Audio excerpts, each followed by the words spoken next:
quelle note! Non, non, je ne vais pas me transformer en oracle d'outre-Atlantique et donner. Moi, je dirais que si l'on le conjugue à Sauternes, je lui donnerais une très belle note, puisque le botrytis, ça a été vraiment, je dirais, pendant toutes les vendanges, on a eu quand même un peu de botrytis, donc on a eu des contaminations, donc c'était fantastique. Et puis surtout, la note de printemps, qui était l'hétérogénéité de floraison, ça a un peu éclaté, je dirais, les choses, et ça nous a permis, comme je disais tout à l'heure, d'embrasser l'écosystème de qualité d'Yquem. Moi, ce que j'aime là, c'est la fraîcheur. La fraîcheur, le fruit, la fraîcheur, la netteté et le rôti du botrytis. En fait, il y a une harmonie, il y a un équilibre. On ne va pas dans la sucrosité parce que ça, c'est le danger. Pour moi, la lourdeur et la sucrosité, c'est le danger.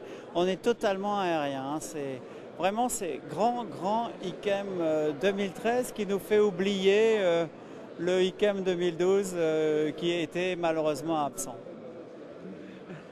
Vous le compareriez à quel autre grand Yquem? Alors moi, je comparais à deux millésimes. On a à la fois la puissance et la fraîcheur des 2001, sans en avoir, je dirais, le côté athlétique. Et puis, on se retrouve dans le côté botrytisé du Yquem 2007, que je trouve absolument merveilleux, avec ses arômes de fruits secs, d'abricots secs, enfin qui est absolument superbe. Donc on peut se situer un petit peu entre les deux. Mais j'avoue que, bon, il ressemble aussi à lui-même, c'est le grand 2013. C'est l'archétype de ce que j'aime dans un grand Sauternes et dans un grand Yquem. Au niveau du prix, est-ce que ça va rester dans des gammes de prix raisonnables? Vous allez baisser ou vous allez augmenter?